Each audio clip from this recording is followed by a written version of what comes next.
పరిశుద్ధ గ్రంథంలో నుండి పరమగీతం 2వ అధ్యాయం 8 నుంచి చదివించాను 14 వరకు. 8, 9 వచనాలు. ఆలకించుడి, నా ప్రియుని స్వరం వినబడుచున్నది. ఇదిగో అతడు వచ్చుచున్నాడు, గంతులు వేయచ్చు, కొండల మీదను ఎగసి దాటుచు మెట్టల మీదను అతడు వచ్చుచున్నాడు. నా ప్రియుడు ఎర్రివలే ఉన్నాడు, లేడి పిల్లవలే ఉన్నాడు. అదిగో మన గోడకు వెలిగా అతడు నిలుచుచున్నాడు, కిటికీ గుండా చూస్తున్నాడు,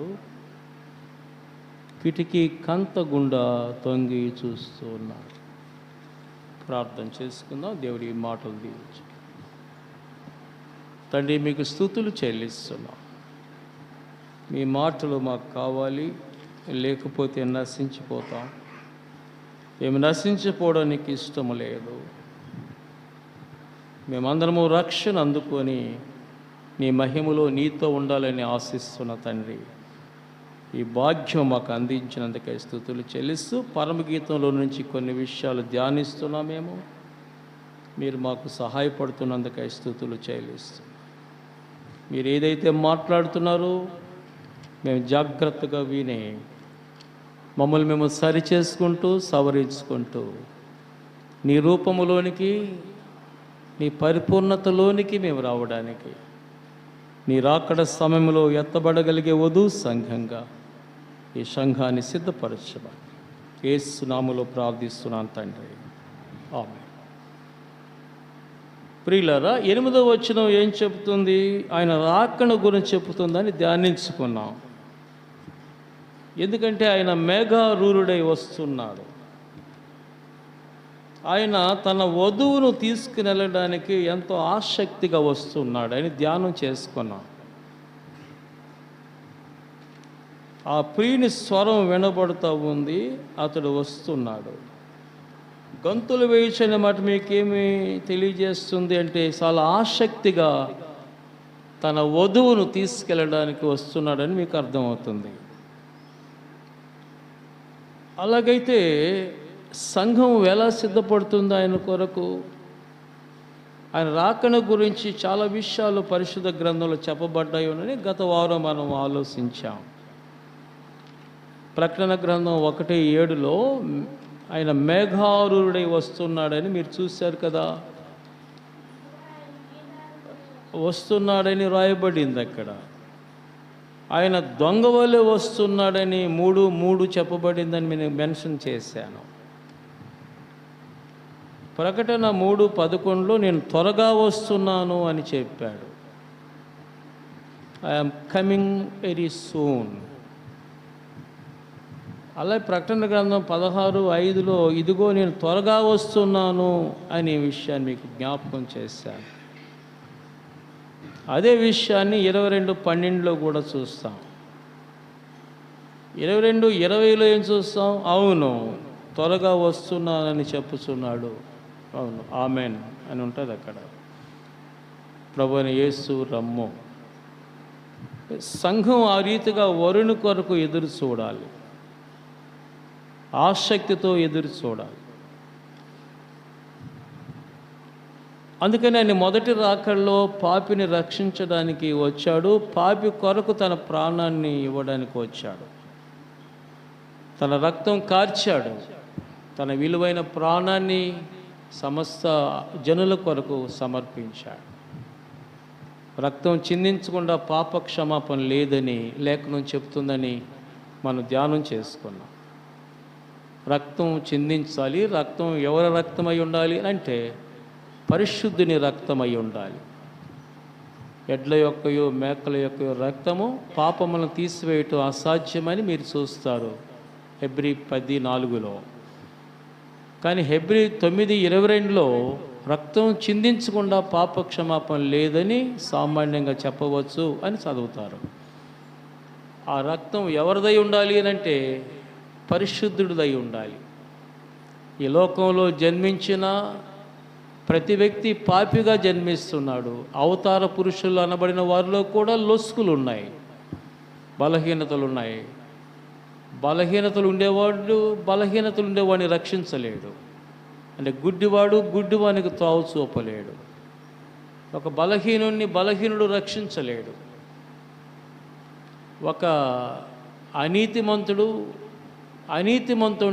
నీతిమంతుడిగా చేయలేడు. గుడ్డివాడిని నడిపించడానికి చూపు కలిగిన వాడు కావాలి. ఒక బలహీనుని రక్షించడానికి బలవంతుడు కావాలి. ఒక అనీతిమంతుని పాపిని రక్షించడానికి పరిశుద్ధుడు కావాలి, నీతిమంతుడు కావాలి. తరచి చూచిన మానవ చరిత్రలో అలాంటి వారు కనబడలేదు. అయితే ఒక్కడు కనబడ్డాడు. 2025 సంవత్సరాల క్రితం వచ్చాడు ఈ భూమి మీదకి. మానవ శరీరాన్ని ధరించి మానవుని రక్షణ కొరకు మానవ చరిత్రలో ప్రవేశించాడు. ఈ భూమిని దర్శించాడు ఆయన. ఈ భూమి మీద మనిషిని ఉంచాడు, మనిషి కొరకు ఈ భూమిని దర్శించాడు. మీకు తెలుసా, రాకేష్ శర్మ ఆయన చంద్రమండలానికి వెళ్ళినప్పుడు చాలా ఆశ్చర్యపడింది లోకం. తిరిగి ఆయన చంద్రమండలం నుంచి ఈ భూగ్రహం మీదకి వచ్చినప్పుడు చాలా పెద్ద సన్మాన సభ చేశారు. ఆయన్ని అభినందించారు, గౌరవించడానికి. ఈ భూమి మీద నుండి ఆయన చంద్రమండలానికి వెళ్ళాడు, దిగ్విజయంగా తిరిగి వచ్చాడని పెద్ద సన్మాన సభ ఏర్పాటు చేశారు. ఆయన రెస్పాన్స్ ఇచ్చేటప్పుడు ఒక మాట చెప్పాడు, నేను చంద్రమండలానికి వెళ్ళడం గొప్ప కాదు, చంద్రమండలాన్ని సృష్టించిన సృష్టికర్త ఈ భూమి మీదకి రావడం గొప్ప అన్నాడు. ఆమేన్. చంద్రమండలాన్ని సృష్టించిన సృష్టికర్తే ఈ భూమి మీద అడుగు పెట్టడం, ఈ భూమి మీదకి దిగి రావడమే గొప్ప, నేను చంద్రమండలానికి పోవడం గొప్ప కాదన్నాడు. అది ఆయన కృపే. కాబట్టి ఈ సృష్టినంతటిని సృష్టించిన సృష్టికర్తే ఈ భూమి మీదకి మానవుడిగా ఏతించడం, మానవ రక్షణ కొరకు, అది గొప్ప అన్నాడు. ఎంత గొప్ప స్టేట్మెంట్! ఆ రోజు నివ్వెరపోయింది లోకం ఆయన ఇచ్చిన స్టేట్మెంట్కి. దేవునికి మహిమ కలుగును గాక. అందుకే నేను జ్ఞాపకం చేస్తున్నాను, ఇప్పుడు మొదటి శతాబ్దంలో మొదటి రాకడలో మానవుని రక్షణ కొరకు ఆయన మానవ దేహాన్ని అమర్చుకొని ఈ భూమి మీదకి ఏతించాడు. ఆయన ఎందుకు వచ్చాడో ఆ కార్యాన్ని ముగించాడు. ఆయన ఒక మాట చెప్పాడు, మీ కొరకు నేను స్థలం సిద్ధపరచడానికి వెళుతున్నాను, నేనుండే స్థలంలో మీరు ఉండులాగా నేను మరలా వస్తాను అని యేసయ్య చెప్పాడు. నేను మరలా వస్తాను, నా దగ్గర ఉండడానికి మేము తీసుకెళ్తాను అన్నాడు. అద్భుతం. ఒక మ్యారేజ్ చేసుకున్న ఒక నూతన జంట ఆ అమ్మాయిని ఇండియాలో పెట్టి ఈయన అమెరికాకు పోయాడు. అమెరికాకి వెళ్ళాడు. ఆ అమ్మాయి భయపడుతుంది, బాధపడుతుంది. కానీ ఆయన అన్నాడు, అక్కడ ఇల్లు చూస్తాను త్వరగా, అక్కడ ఇల్లు చూసి నా ఉద్యోగం వెతుక్కొని ఉద్యోగంలో జాయిన్ అయ్యి ఆ తర్వాత మనం ఉండడానికి ఒక మంచి గృహాన్ని ఏర్పాటు చేసుకొని తిరిగి నేను ఇండియాకు వస్తాను, నేను తీసుకెళ్తాను అన్నాడు. అభయం ఇచ్చాడు. ఇచ్చి అమెరికా వెళ్ళిపోయాడు. నెల అయిపోయింది, 2 నెలలు అయిపోయింది. 3వ నెలలో ఫోన్ చేసింది అమ్మాయి, ఏవండి 3 నెలలు గతించిపోయాయి, ఎప్పుడు వస్తావు? భర్త కొరకు ఎదురు చూసింది ఆసక్తిగా. సంఘం కూడా అంతే. అప్పుడు యేసయ్య కొరకు ఆసక్తిగా ఎదురు చూడాలి. అప్పుడు ఆయన ఒక మాట అన్నాడు, ఇల్లు ఇంకా రెడీ చేయలేదు, నిన్ను వెంటనే తీసుకొస్తే నువ్వు ఎక్కడ ఉంటావు? నేను బాధపడేదే కాకుండా నిన్ను బాధ పెట్టడం నాకు ఇష్టం లేదు, ఇంకొక వారం రోజులు వెయిట్ చేయి, నేను వస్తానన్నాడు. ఇల్లు సిద్ధం చేసుకున్నాడు. వారికి ఫోన్ చేశాడు, నేను ఇలా వస్తున్నాను, నువ్వు సిద్ధంగా ఉండు, నేను తీసుకెళ్తాను. ఆ అమ్మాయి యొక్క ఆనందానికి అవధులు లేవు. ఎందుకు? భర్త వస్తున్నాడు, నన్ను తీసుకెళ్తాడు. ఆమేన్. నేను ఒకవేళ యేసు రాకడ కొరకు కనెక్ట్ చేస్తే మీరు ఎలా ఉన్నారు? ఇప్పుడు ఆనందిస్తున్న ప్రభు అంటున్నాడు, నేను వస్తున్నాను, నేను వచ్చేది ఎందుకంటే మిమ్మల్ని తీసుకెళ్ళడానికి అన్నప్పుడు ఈ వాక్యాన్ని ఆధారం చేసుకొని సంఘం ఆనందిస్తుందా? అప్పుడే ఎందుకు అంటుందా? ఎట్లా ఉంది సంఘం? ఆసక్తితో ఎదురు చూడాలి దేవుని రాకడ కొరకు. ఆయన గంతులు వేస్తూ ఆసక్తిగా వస్తున్నాడు. నువ్వు ఆసక్తితో ఎదురు చూస్తున్నావా? అలాగైతే ఆసక్తితో ఎదురు చూసి మెలకువగా ఉండే వాళ్ళని యేసయ్య తీసుకెళ్తాడు. ఆయనతో ఉంటాం. గంతులేస్తూ వస్తున్నాడని ఏమి నేర్పిస్తుంది? చాలా త్వరగా తన భార్యను తన దగ్గరకు తీసుకెళ్ళాలి. ఈ లోకం మాలిన్యం అంటకుండా ఆయన సిద్ధం చేసినటువంటి ఆ యొక్క నిత్య రాజ్యంలోనికి చేర్చుకోవాలని ప్రభు వస్తున్నాడు అనేది మనం ధ్యానం చేసుకున్నాం. దేవునికి స్తోత్రం. ఇప్పుడు నేను 9వ వచనానికి వెళ్ళిపోతున్నాను. చూడండి, 9వ వచనం. లేడి పిల్లవలే ఉన్నాడు. లేడి గంతులేస్తుంది కదా, అలాగా వస్తున్నాడు. అది చాలా పరుగెడుతుంది చక్కగా లేడీ. ప్రియమైన దేవుని బిడ్డలారా, అలా గంతులు వేస్తూ యేసు వస్తే ఇక్కడ ఏమంటున్నాడు? కింద వచ్చిన చూడండి, ఇదిగో మన గోడకు వెలిగా అతడు నిలుస్తూ, అరే అంత గంతులు వేస్తూ ఆయన వస్తుంటే ఎక్కడున్నాడంట? గోడకి అవతల ఉన్నాడంట. గోడకి అవతల ఉన్నాడు. ఎందుకు నిలబడి ఉన్నాడు? గోడ అడ్డుగా ఉన్నది. ఏంది గోడ? యెషయా గ్రంథం 59వ అధ్యాయం 1-2 వచనాలు చదవండి.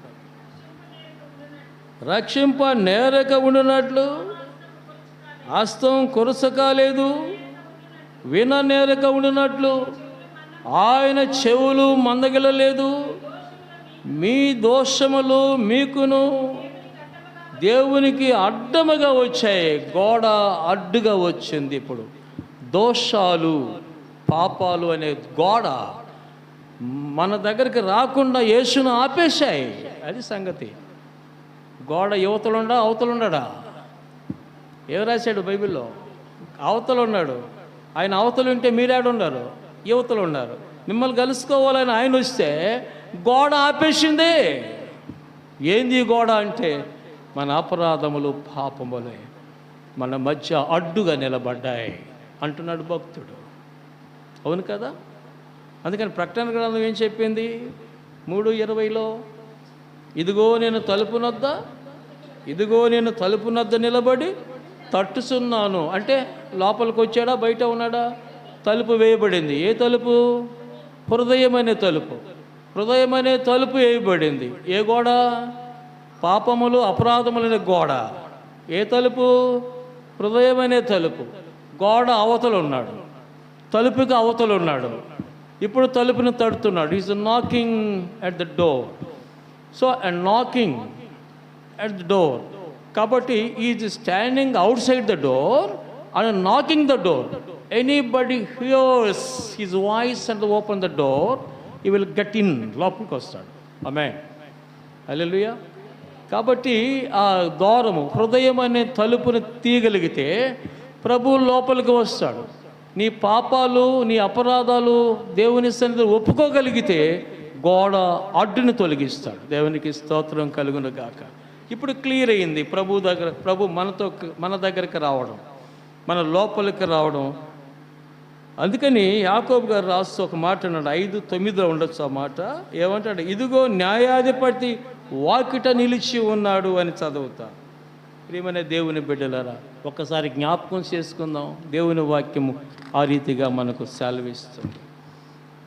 సో యేసుక్రీస్తు ప్రభువారు ఏం చేశాడు? ఇప్పుడు ఆయన మీరు తీగిపోయేటప్పటికి, ఆయన తట్టుచున్న హృదయ ద్వారాన్ని తెరగపోయేటప్పటికి, మీ పాపములు, ఆయన వాయిస్ వినబడుతున్న పాపములు మీరు ఒప్పుకోకపోయేటప్పటికి, అది కప్పుకున్న కారణం చేత ఆయన బయటే ఉన్నాడు. అందుకనే యెషయా గ్రంథం ఏం చెప్తుంది? 53:5 ఏం చెప్తుంది? ఆయన మన అతిక్రమ క్రియలను బట్టి గాయపరచబడ్డాడు అని చెప్తుంది. ఏం చెప్తుంది? చదవండి గట్టిగా. మన అతిక్రమ క్రియలను బట్టి గాయపరచబడ్డాడు, మన దోషములను బట్టి ఆయన నలగగొట్టబడ్డాడు అనే ఆలోచన మనం కలిగి ఉంటే తప్పనిసరిగా పరిశుద్ధుని సన్నిధిలో మీ పాపాలు ఒప్పుకుంటాను. నేను పాపిని ఆయన అన్నట్టుగా ఎవరు సుంకరి ఆకాశం వైపు కూడా తల ఎత్తడానికి ధైర్యం చాలక ఏమన్నాడు? ఆయన రొమ్ము కొట్టుకుంటూ, దేవా పాపినైనా నన్ను కరుణించమని అడిగాడు. అవతలోడు అడిగాడా? పరసీయుడు అడిగాడా? లేదే. అతనికి అతనే నీతిమంతుడిగా అనుకుంటున్నాడు. నేను పుదీనాలో, సూపులో, జీలకర్రలో అన్నింటిలో దశంభాగం వేస్తున్నాను. ఉపవాసం ఉంటున్నాడు. నేను అందరికంటే నీతిమంతుణ్ణి, చివరికి వీడి వల్లే కూడా నేను ఉండలేదని ఆయన దోషారోపణ చేస్తున్నాడు. కానీ ఇతను అలా లేదు. ఆకాశం వైపుకు తన తల ఎత్తడానికి కూడా యోగ్యుని కాదు నేను. అక్కడ ఆయన సింహాసనం ఉంది, ఆయన సింహాసనం మీద కూర్చుని ఉన్నాడు.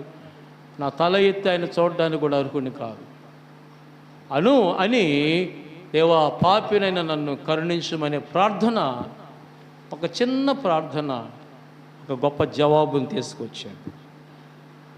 ఏమని తెచ్చింది? ఏం జవాబు తెచ్చింది? అతని కంటే ఇతడు నీతిమంతుడిగా తీర్చబడి తన ఇంటికి వెళ్ళాను అని చదువుతారు బైబిల్లో. ఎంత గొప్ప విషయం. సో ప్రభు దాని కొరకు ఎదురు చూస్తున్నాడు. దాని కొరకు మన అపరాధముల కొరకు, పాపముల నిమిత్తము ఆయన నలుగొట్టబడ్డాడు. మునుపు దూరంగా ఉన్నాం, ఇప్పుడు క్రీస్తు యేసు రక్తం వలన సమీపస్తులమయ్యాం. చదవండి వాక్యం, ఎఫెసీ పత్రిక 2వ అధ్యాయం. దీన్ని అందరూ చూడండి త్వరగా. 2వ అధ్యాయం 13-14 వచనాలు చదువుమా.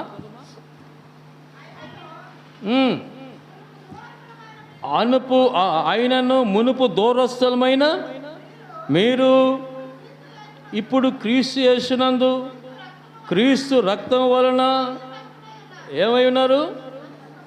అందరూ చెప్పండి. దేని ద్వారా? క్రీస్తు యొక్క రక్తము ద్వారా దేవుని సన్నిధికి మనం సమీపస్తులమై ఉన్నాం.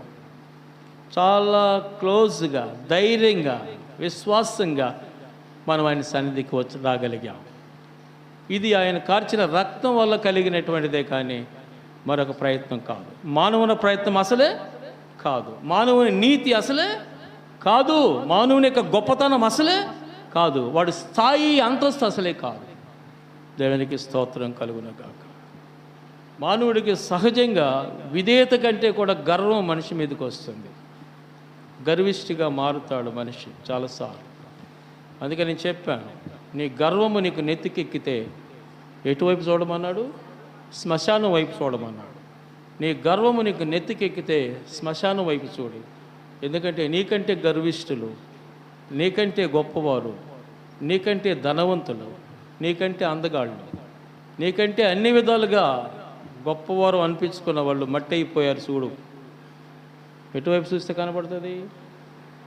శ్మశానం వైపు చూడండి, సమాధులు గోరీల వైపు చూడండి. చూస్తే నీకంటే గొప్పవారు మట్టి అయిపోయారు, నువ్వెంత అన్నట్టు చెప్తుంది కదా వాక్యం.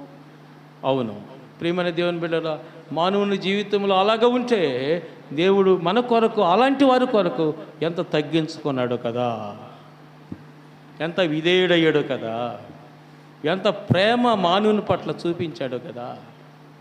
ఆలోచిస్తే ఆయనకి ఏమైనా మనం ఇవ్వగలమా? ఆయన రుణం తీర్చుకోగలమా? సిలువ మరణం పొందినంతగా విధేయత చూపినాడు. బైబిల్ చెప్తుంది కదా. ఫిలిప్పీ పత్రిక 2వ అధ్యాయం 8వ వచనాలు 6 నుంచి చదివితే 8వ వచనం దాకా చదివితే అంత గొప్ప మాటలు అక్కడ ఉన్నాయి. అందుకనే అంత విధేయత చూపించాడు. సిలువ మరణం పొందినంత చూపించి ధర్మశాస్త్రానికి సమాప్తి అయ్యాడు. స్తోత్రం. చదవండి వాక్యం, రోమపత్రిక 10వ అధ్యాయం 4వ వచనం చదువు ఒకసారి. విశ్వసించు ప్రతివానికి నీతి కలుగుటకై క్రీస్తు ధర్మశాస్త్రమునకు ఎండ్ ఫర్ ద లా. అంటే ధర్మశాస్త్రం ఎవరిని నీతిమంతులుగా తీర్చలేదు. ధర్మశాస్త్ర నియమాలు పాటించారు కానీ నీతిమంతులుగా ఎవరిని తీర్చలేదు. పాపం చూపిస్తుంది ధర్మశాస్త్రం, పాపాన్ని ఏలుబెట్టి చూపిస్తుంది. కానీ యేసు పాపాన్ని తొలగించి ధర్మశాస్త్రం ప్రకారం ధర్మశాస్త్రాన్ని సమాప్తి చేశాడు. అందుకని 5:17 ఏం చెప్తుంది మత్తయి సువార్త? ధర్మశాస్త్రమునైనను ప్రవక్తల వచనములైనను కొట్టివేయుటకు వచ్చితనని తలంచవద్దు, నెరవేర్చటకే కానీ కొట్టివేయుటకు రాలేదు అని చెప్తాడు అక్కడ. సో ధర్మశాస్త్రాన్ని మన కొరకు టోటల్గా నెరవేర్చిన వాడు యేసు. అందుకనే సమాప్తం చేశాడు. రాళ్ళతో బలహీనుల్ని, వ్యభిచారిని, దొంగని శిక్షించాలి, రాళ్ళతో కొట్టి చంపాలి. కానీ ఇక్కడ కృప అడ్డం వచ్చింది. వ్యభిచారంలో పట్టబడ్డ స్త్రీని తీసుకొచ్చినప్పుడు మీలో పాపము లేని వారు మొదట రాయేయమని చెప్పారు. ఎవరు వేయలేకపోయారు. వారందరూ వెళ్ళిపోయిన తర్వాత యేసు తల ఎత్తి ఆమెను చూసి, అమ్మ వారెక్కడ? ఎవరు నీకు శిక్ష విధించలేదా? లేదు ప్రభువా, నేను కూడా శిక్ష విధించాను. వెళ్ళు, ఇక పాపం చేయకు. ఎంత ప్రేమ ఉంది యేసులో, ఎంత గొప్పతనం ఉంది యేసులో, ఎంత చక్కని స్వరమైనది, ఎంత ధన్యులు మనం. అది శిక్షిస్తానంటే యేసు శమిస్తానంటున్నాడు. చెప్పండి, ధర్మశాస్త్రం శిక్షిస్తానంటే చెప్పు, ఆ మాట యాస్టీ చెప్పండి. ధర్మశాస్త్రం మనం శిక్షిస్తానంటే యేసు మనల్ని క్షమిస్తానంటున్నాడు. అదే కృప. సో ధర్మశాస్త్రాన్ని సమాప్తం చేశాడు, ఆయన నెరవేర్చాడు, ఎవరు చేయలేకపోయారు దాన్ని. కనుక మన ధర్మశాస్త్ర బంధం నుండి, ఆ బాల శిక్ష నుండి దేవుడు మనం తప్పించాడు. అందుకే ఆయన మనం క్షమించాడు, మన కొరకు ఆయన రక్తాన్ని కార్చాడు. దూరస్థులమైన మనం ఇప్పుడు యేసుక్రీస్తునందు, యేసుక్రీస్తు రక్తం వలన దేవునికి సమీపస్థులమయ్యాం. ఎంత భాగ్యమో కదా. సో ఆ అడ్డు గోడ తొలగింది. ఇప్పుడు నువ్వు తలుపు తీసావు. హృదయం అనే తలుపు తట్టాడు. స్వరం విన్న వాళ్ళు ఏం చేశారు? తలుపు తీశారు. తలుపు తీసి వేసేమన్నాడు, అతనితో నేనును, నాతో కూడా అతడు కలిసి భోజనం చేస్తా. ఏసుతో భోజనం చేసే ఆ గొప్ప ఆధిక్యత, ధన్యత మనకిచ్చాడు దేవుడు. ఆమేన్. ఏసుతో భోజనం చేయడం. అందుకని అన్సీన్ గెస్ట్ అని పెట్టుకుంటారు ఒక్కోసారి ఇళ్ళల్లో. జీసస్ ఈజ్ అన్సీన్ గెస్ట్ అంటే మీరు భోజనం చేసే భోజనం బల్లకాడు కూడా ఆయన అన్సీన్ గెస్ట్గా మీరు చూడలేరు. ఆయన ఆత్మస్వరూపి కదా, మీ మధ్య ఉన్నాడు. మీరు భోజనం చేస్తుంటే చూస్తున్నాడు. మీరు తాగితే చూస్తుంటాడా? భోజనం చేసేటప్పుడు చూస్తే దేవుడు, తాగేటప్పుడు చూస్తుంటాడా? మరి దరిద్రుడా, భ్రష్టుడా, నీకోసం అంటా నేను చనిపోయాను, ఇవేమి నేర్చుకున్నావు నన్ను గురించి అని దుఃఖపడతాడు, ఏడుస్తాడు. ఇక్కడేమో సంతోషిస్తాడు, అక్కడేమో ఏడుస్తాడు. యేసు బాధపడతాడు, ఏడుస్తాడు. కానీ ఇక్కడ మీరు ఇచ్చే దేవుడు ఏర్పాటు చేసిన భోజనం బల్ల దగ్గర మీరు భోజనం చేస్తుంటే దేవుడు సంతోషిస్తాడు. ఈ బలను మీరు తీసుకుంటుంటే దేవుడు ఆనందిస్తాడు. స్తోత్రం కలుగునుగాక. ఆయనే అలా ఆనందించగలిగితే ఆయనతో కలిసిన దినాన ఆయన ఏర్పాటు చేసే విందు ఎలా ఉంటుందో ఊహించుకోవచ్చా? నీవు ఊహించగలవా? కాబట్టి మనము ఆలోచించాల్సినటువంటి విషయాలు. ఇప్పుడు గోడ అవతల ఉన్న ప్రభు యువతలకు వచ్చాడా? ఎలా వచ్చాడు? ఏందా గోడ? పాపములు అపరాధములే గోడ. ఏందా తలుపు? హృదయం అనే తలుపు. అది ఎలా పోయింది? ఆ గోడ అడ్డు ఎలా పోయింది? నీవు ఒప్పుకున్నప్పుడు, క్షమించమని కోరినప్పుడు అది తొలగిపోయింది. లోపలికి ఎలా వచ్చాడు? స్వరం విన్నప్పుడు లోపలికి వచ్చాడు. స్వరం విని తలుపు తీసావు, ఓపెన్ ద డోర్. ప్రభు లోపలికి వచ్చేసాడు. ఎంత ఆనందమో కదా. అందుకని అపొస్తలుడైన పౌలు ఒక మాట చెప్పాడు, నేను క్రీస్తు యేసుతో కూడా సిలువ వేయబడ్డా. నేను జీవించేవాడు నేను కాదు, క్రీస్తు నా యందు జీవిస్తున్నాడు. నేను చదవలేదా? గలతీ పత్రిక 2వ అధ్యాయం 20వ వచనంలో ఆ మాట చెప్పలేదా ప్రభు? చెప్పండి, రాయించాడు దేవుడు. చదువు. నేను క్రీస్తుతో కూడా సిలువ వేయబడి ఉన్నాను, జీవించువాడును నేను కాదు, క్రీస్తు నా యందు జీవించు. ఆమేన్. హృదయం అనే తలుపు తీశాడా? లోపలికి వచ్చాడా? లోపల జీవిస్తున్నాడా? క్రీస్తు జీవిస్తే ఆ జీవితం ధన్యకరమైన జీవితం అవుతుంది. హల్లెలూయా. When God gets into your heart or step into your heart, నీ హృదయంలోనికి ఆయన ప్రవేశించినప్పుడు what a blessed life you will have. ఎంత ఆశీర్వాదకరమైన జీవితాన్ని నీవు పొందగలవు. నీ జీవితాన్ని సరి చేసేస్తాడు, మోల్డ్ చేసేస్తాడు. ఇటు లోపల నుండే నిన్ను డైరెక్ట్ చేస్తాడు. ఇది తప్పు నాన్న, ఇది ఒప్పు, ఇలా చేయి, ఇలా నడవద్దు, ఇలా నడువు. క్రీస్తుతో కూడా క్రీస్తు ఆత్మ నీతో ఉంటుంది. ఎవడైనా క్రీస్తు ఆత్మ లేనివాడు నా వాడు కాదని ప్రభు చెప్పాడు. క్రీస్తు వేరే, క్రీస్తు ఆత్మ వేరే కాదు, రెండు ఒకటే. క్రీస్తు ఆత్మ అంటే పరిశుద్ధాత్మకి మరొక పేరు క్రీస్తు ఆత్మ. పరిశుద్ధాత్మకి మరొక పేరు క్రీస్తు ఆత్మ. పరిశుద్ధాత్మకి ఇంకొక పేరు కూడా ఉంది, ఆదరణకర్త. సో పరిశుద్ధాత్మకి కొన్ని పేర్లు బైబిల్లో రాయబడ్డాయి. ఆ పేరులో ఒకటి క్రీస్తు ఆత్మ. క్రీస్తు ఆత్మ అంటే పరిశుద్ధాత్మ. క్రీస్తు పరిశుద్ధాత్మ ఇద్దరు నీలో ఉన్నారంటే ఎంత గొప్ప విషయమే కదా. పరిశుద్ధాత్మ పౌరం వలె ఆయన మీదకి వచ్చినప్పుడు ప్రభు స్వరం విన్నారు కదా, ఇతడు నా ప్రియ కుమారుడు, ఈయన యందు నేను ఆనందించుచున్నాను. ఈయన మాట వినండి. ఆమేన్. స్తోత్రం కలుగును గాక. ఎంత అద్భుతమైనటువంటి విషయాలు బైబిల్ గ్రంథంలో చెప్పండి. ఆయన ఎక్కడ చూస్తున్నాడట? మీరు తలుపు తీనందువల్ల కిటికీ గుండా చూస్తున్నాడట. అసలు నువ్వు లేస్తావా లేదా, అసలు విన్నావా లేదా?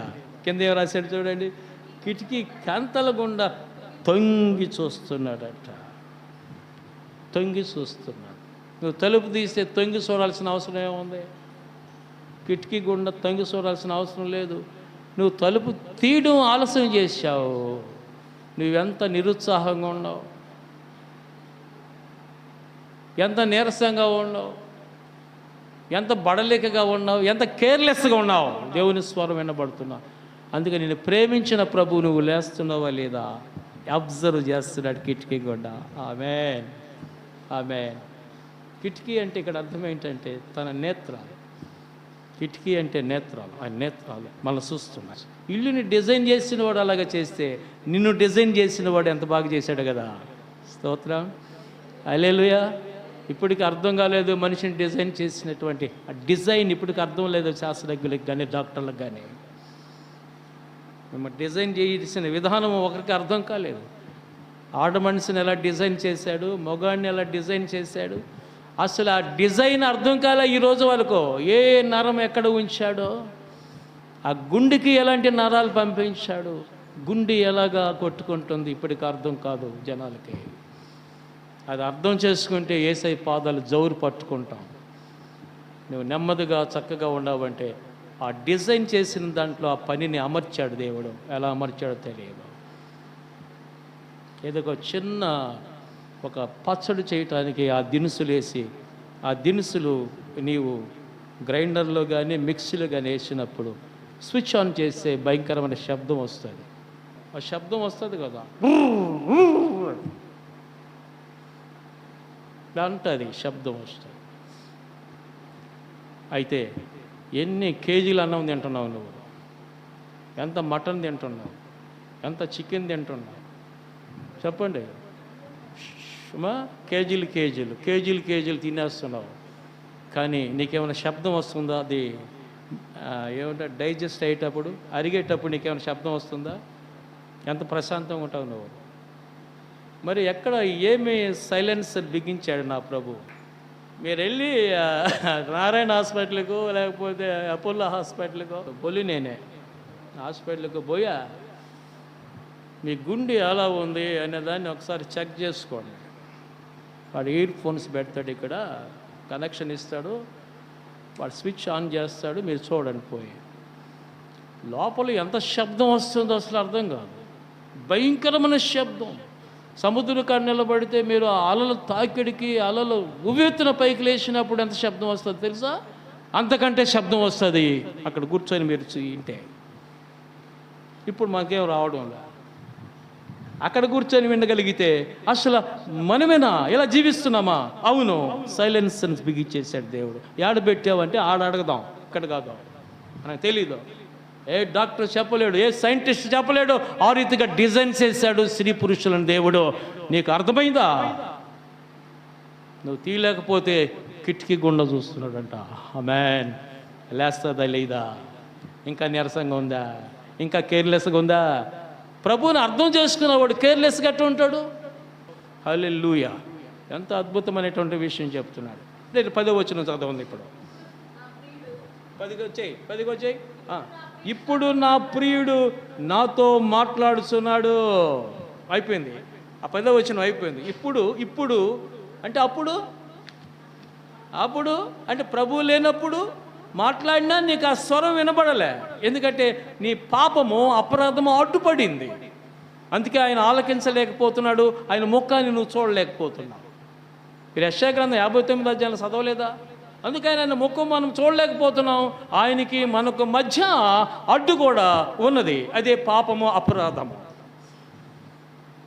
ఎప్పుడైతే అది తొలగిపోయిందో ఎప్పుడైతే అది తొలగిపోయినదో ఇప్పుడు నా ప్రియుడు నాతో మాట్లాడుతున్నాడు అంటే ఆయన మాట్లాడేది నీకు వినబడుతుంది. ఇప్పుడు ఏం తొలగిపోయింది? ఇప్పుడు పాపం ఉన్నప్పుడు వినబడలా నీకు, ఆయన మాట వినబడినా కూడా నువ్వు కేర్లెస్గా ఉన్నావు, నిర్లక్ష్య వైఖరిలో ఉన్నావు. ఎప్పుడైతే పాపము తొలగిపోయిందో ప్రభువు నీ లోపలికి వచ్చాడో ఆయన స్వరాన్ని గుర్తుపట్టగలిగావు. నా ప్రియుడు నాతో మాట్లాడుతున్నాడు అంటుంది సంఘం. నువ్వు వినగలిగితే కదా చెప్పగలుగుతున్నావు, ఆ స్వరం వినగలిగితే కదా నువ్వు చెప్పగలుగుతున్నావు.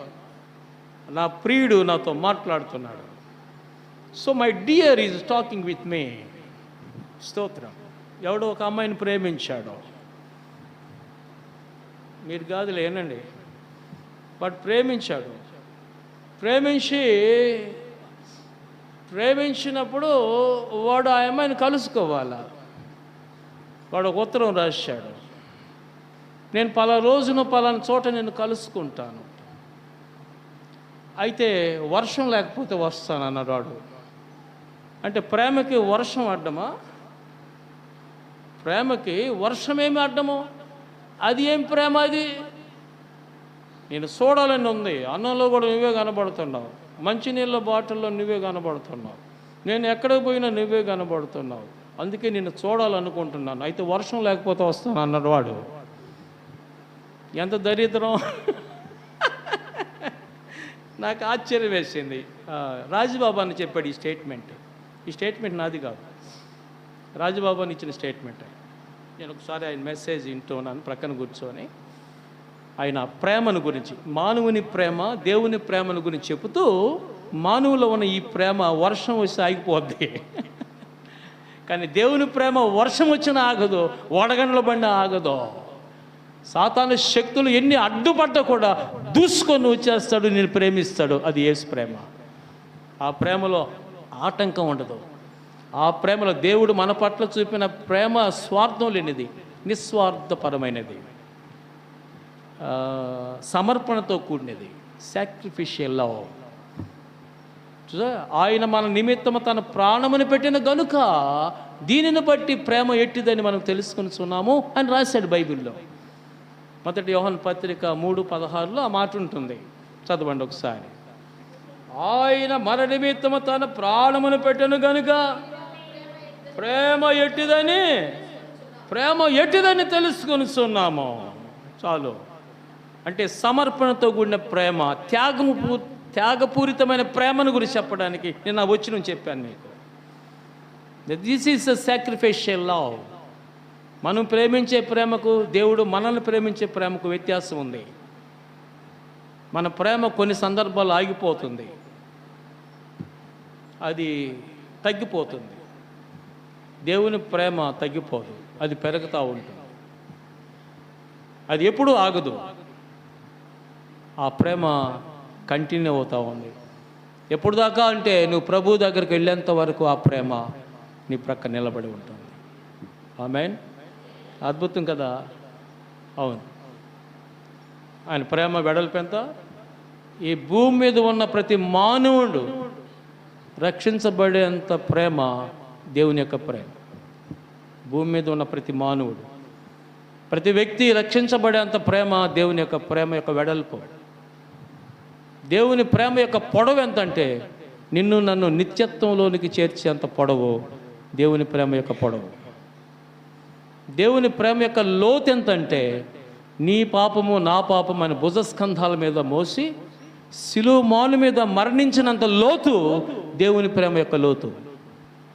దేవుని ప్రేమ ఎత్తు ఏంటంటే, శిలువ మీద మరణించిన యేసు పునరుద్ధరణుడై అందరికి కనపడుతూ అందరూ చూస్తుండగా పైకి వెళ్ళిపోయి దేవుని సింహాసనం మీద కూర్చుని ఉన్నాడు. అవును కదా? ఎంత ఎత్తు అంటే, ఇప్పుడు నిన్ను నన్ను మనల్ని తీసుకుని వెళ్ళిపోయి ఆయన కూర్చున్న సింహాసనంలో కూర్చోబెట్టే అంత ఎత్తు దేవుని ప్రేమ యొక్క ఎత్తు. స్తోత్రం. దేవుడు మనతో మాట్లాడుతున్నాడు. నువ్వు వింటున్నావా స్వరం? వినవలేదా? 11వ వచనంలో 10వ వచనంలో మాట్లాడు. ఇప్పుడు నా ప్రియుడు నాతో మాట్లాడుతున్నాడు. ఆదాముతో మాట్లాడా? మాట్లాడే దేవుడా కాదా? మాట్లాడే దేవుడు. ఆదామా ఎక్కడున్నా నువ్వు? మాట్లాడాడు. The God in whom you trust is the God who speaks with you. నీవు నమ్మినటువంటి దేవుడు నీతో మాట్లాడే దేవుడు.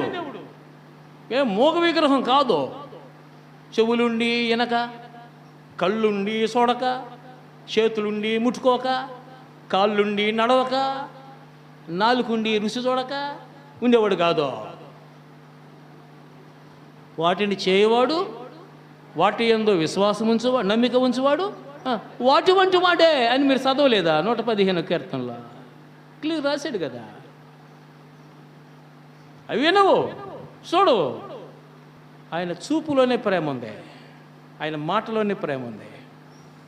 ఆయన నోరు తెరిచి మాట్లాడితే నీకు ఆదరణ, నీ పాపానికి క్షమాపణ, నిన్ను హత్తుకోగలిగి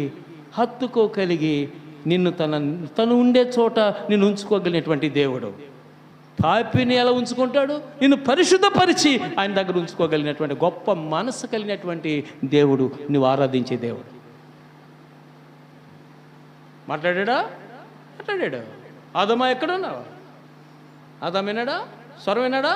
అవును. నీ స్వరము వినినప్పుడు నేను దిగంబరిగా ఊరాడు తెలిసిందే. అందుకే నీ దగ్గరకు రాకుండా చెట్టు సాటికి వెళ్ళిపోయా అన్నాడు. అసలు దిగంబరిగా ఉన్నవాడు ఎవడు చెప్పాడు నీకు? నాకు ఎవడు చెప్పాలా? నన్ను నేను చూసుకుంటే తెలియడంలే. నువ్వు దిగంబరిగా ఉన్నవాడు ఎవడో చెప్పాడు నీకు? నా కుమారుడా, నా ముద్దులు కొడుక, నాతో సహవాసం చేయడానికి నేను చేసుకున్నాను. నా మాట విన్నావా? నా మాట వింటే ఈ ఇబ్బంది ఉండదు కదా. నా మాట వినలేదు కాబట్టి నీ మీద ఉన్న మహిమ వస్త్రం తొలగిపోయింది. The garment of glory departed from the man. పాపానికి ముందు మనకు మహిమ వస్త్రం ఉంది. పాపం తెలియలే, దిగంబరత్వం తెలియలే, అది కవర్ చేసేసింది. కానీ ఎప్పుడైతే మనిషి పాపంలో పడిపోయాడో, ఆధ్యాత్మిక్రమం చేశాడో, మహిమా వస్త్రం తొలగిపోయింది. వాడు దిశమలతో ఉన్నాడు, దిగంబరుగా ఉన్నాడు తెలిసి సిగ్గుతో దేవుని దగ్గరికి రాకుండా దాచుకున్నాడు. అందుకే యేసయ్య ఎంత ప్రేమగా, ఆకులతో కప్పుకున్నావు నువ్వు, ఆకు రాలిపోతుంది, మళ్ళీ కనబడుతుంది. అయితే నీ కొరకు ఒక జంతువుని వధిస్తున్నాను, దాంతో నీకు సొక్క డిజైన్ చేస్తాను. అమ్మా, నీకు ఒక ఫ్రాక్ డిజైన్ చేస్తాను. ఒక ఫ్రాక్ డిజైన్ చేశాను స్త్రీకి. ఇంతవరకు శరీరాన్ని కప్పుకోవడానికి డిజైన్ చేశాడు. ఇప్పుడు డిజైన్ చేసేవాళ్ళు శరీరాన్ని ఇప్పడానికి డిజైన్ చేస్తారు. ఏ రకమైన మోడల్స్ వస్తే మీకు తెలుస్తుంది కదా. డ్రెస్సింగ్లో మోడల్స్ ఎలా వచ్చే తెలుసు కదా. కాబట్టి మనిషి శరీరాన్ని ఇప్పడానికి డిజైన్ చేస్తే, శరీరాన్ని కప్పడానికి నా సృష్టికర్త అయిన దేవుడు డిజైన్ చేశాడు. ఆ డిజైన్ ఎప్పుడో పోయింది, మానవ డిజైన్ వచ్చింది. ఇప్పుడు జ్ఞాపకం చేస్తున్నాను. పురుషునికి ఏదైతే డిజైన్ చేయాలి, స్త్రీకి ఎలాంటి డిజైన్ చేయాలో ఫస్ట్ టైలర్ మన ప్రభువైన యేసుక్రీస్తే. ఫస్ట్ టైలర్ అయిన, ద ఫస్ట్ సర్జన్, మొదటి డాక్టర్, ఆపరేషన్ చేసిన డాక్టర్ ఆయన. మొదట బలైనటువంటి జంతువు గొర్రె పిల్ల, పొట్టేలో. ఎందుకంటే అది జగదుత్పత్తి మొదలుకొని వధింపబడిన గొర్రె పిల్ల అని చదువుతారు వీరు. ఆ గొర్రె పిల్లే మన ప్రభువైన యేసుక్రీస్తు. ఆ రోజు గోషేన్లో వధించబడిన గొర్రె పిల్ల. ఆదాము శరీరము, హవ్వ శరీరమును కనబడకుండా డిజైన్ చేసిన దానికి వధించబడిన గొర్రె పిల్ల. ఇస్సాకును తప్పించడానికి వధించబడినటువంటి గొర్రె పిల్ల మన ప్రభువైన యేసుక్రీస్తే. ఇప్పుడు ఆయన డిజైన్ చేశాడు. ఆయన స్వరం విన్నప్పుడు అతని నిజ స్థితి తెలిసిపోయిందే. నేను దిగంబరిగా ఉన్నాను.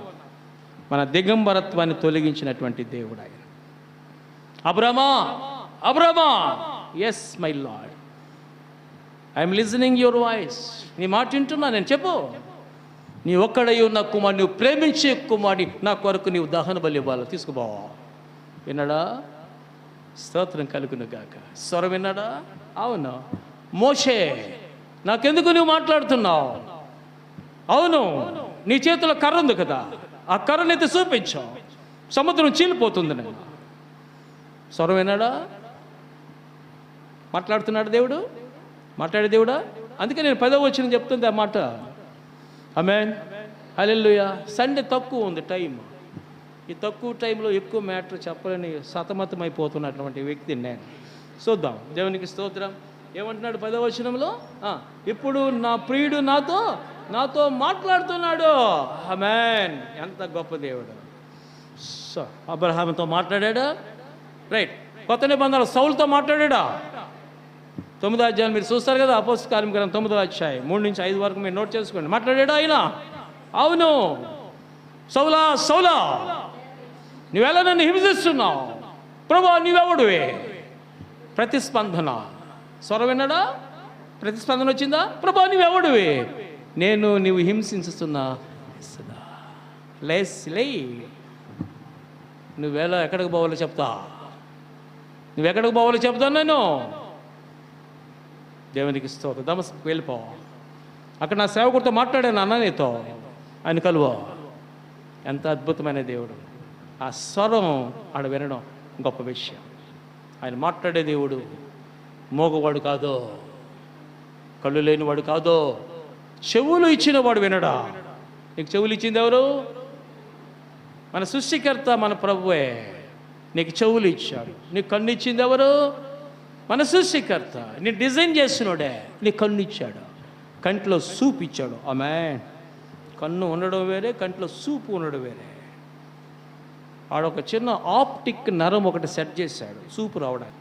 ఈ ఆప్టిక్ నరాన్ని సూప్ అందించేదానికి సెట్ చేశాడు. అది డమ్మీ అయిపోయింది, దానికి సూపు రాదు. ఇంకా నీవందరూ చూస్తున్నారంటే నీ ఆప్టిక్ నరం బాగుంది. స్తోత్రం. హల్లెలూయా. నీ నరం బాగుందే. కంటిలో నల్లగుడ్డు పెట్టాడు, పర్ పెట్టాడు.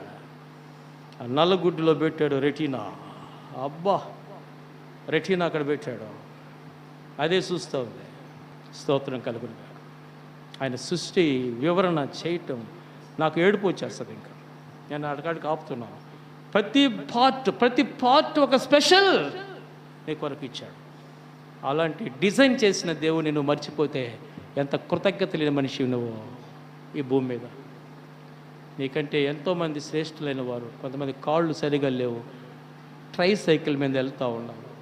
వాళ్ళు చూసినప్పుడు ప్రభువా నా కాళ్ళు బాగా ఇచ్చావు, నీకు స్తోత్రం అని చెప్తా నేను. అంటే కర్ర పోటేసుకొని వెళ్తూ ఉంటే కొంతమంది కన్ను కనబడక, ప్రభువా నీకు స్తోత్రం, నాకు కన్ను ఇచ్చావు, స్తోత్రం చెప్తాను. అయ్యా ఏందే నేను చెప్పింది ఏందే? ఎన్నిసార్లు చెప్పిన వాడికి పుట్టిడు చెవుడు ఉందే? వాడు పుట్టిడు చెవుడు ఉంది వాడికి. ఎన్నిసార్లు చెప్పిన వాడు వినడా? తెలియదు. వాడు పెద్దగా మాట్లాడితే అసలు రాదు, చిన్నగా మాట్లాడితే నీ పేరు ఏం పేరా? నా పేరు జేమ్స్.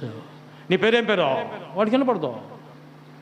నేను ఎంతగా చెప్తున్నా, మీకు సులభంగా చిన్నగా మాట్లాడిన మీకు అర్థమవుతుందంటే మీ యొక్క కర్ణబేరి చక్కగా ఉంది. స్తోత్రం. హల్లెలూయా. ఆమేన్. హల్లెలూయా కదమ్మా, మీ కర్ణబేరి ఓకే, బాగా వింటున్నారు మీరు. మీ రెటీనా ఓకే, బాగా చూస్తున్నారు మీరు. Very good. గోవిందే మాట్లాడుతున్నాడు. మీ స్వరపేటకు ఓకే. బా ఏం మాట్లాడుతున్నారు? ఏం తగదాలు వేస్తున్నారా? ఏం అరుస్తున్నారు మీరు? నీ స్వరపేటిక బ్రహ్మాండంగా ఉంది. ఒక ఆమె మొన్న ఇటీవల నేను పోకూరు అనే ప్రాంతానికి వెళ్ళాను సందేశం ఇవ్వడానికి.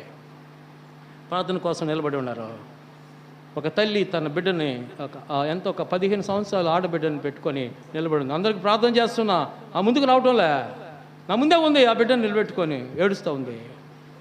సరే నేను ఆ విషయం గమనించి, ఏమ్మా ఏమి ఈ బిడ్డకి ఏమి అన్నాను.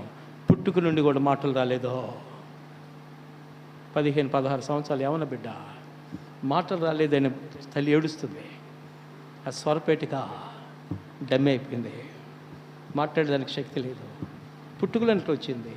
అమ్మ యేషయ్య యందు విశ్వాసం ఉంచు. 15 సంవత్సరాలు అయితే 16 అయితేనేమి ప్రభుకేమన్నా అసాధ్యమది. నేను ప్రార్థన చేస్తాను. ప్రభు నందు విశ్వాసం ఉంచు, నీ కూతురికి మాట్లాడే శక్తిని ఇస్తాడు దేవుడు అని చెప్పి విశ్వాసంగా ప్రార్థన చేసి నేను ఆ అమ్మాయి చేత మాట్లాడిచ్చాను. నీ పేరు చెప్పమ్మా అన్నాను. అట్లా చెప్తా ఉంది. అట్లా విని చాలా రోజులు అయింది. ఆ పిల్ల వాళ్ళు పలకరిచ్చినా కూడా పలకదు అమ్మాయి. నేను యేసునామం పేరుతో మాట్లాడమా అన్నాను. పేరు చెప్పగలిగింది. స్తోత్రం. హల్లెలూయా. అద్భుతం. నీ స్వరపేటికని సరిచేయగలిగిన దేవుడు ఇప్పుడు నీకుంది.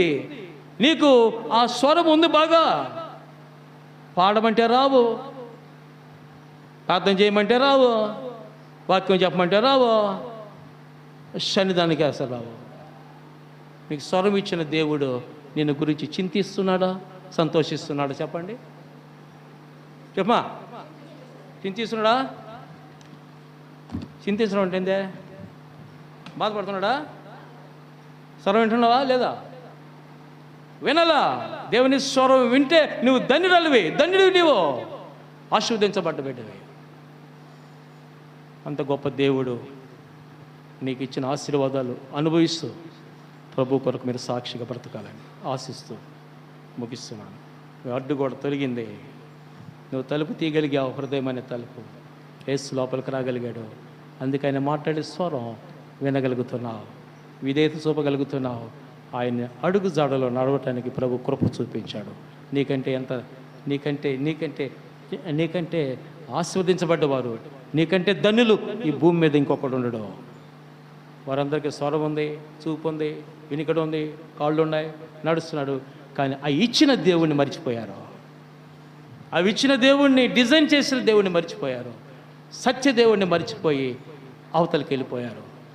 వారి యొక్క చూపు అంధకారమయమైపోయింది.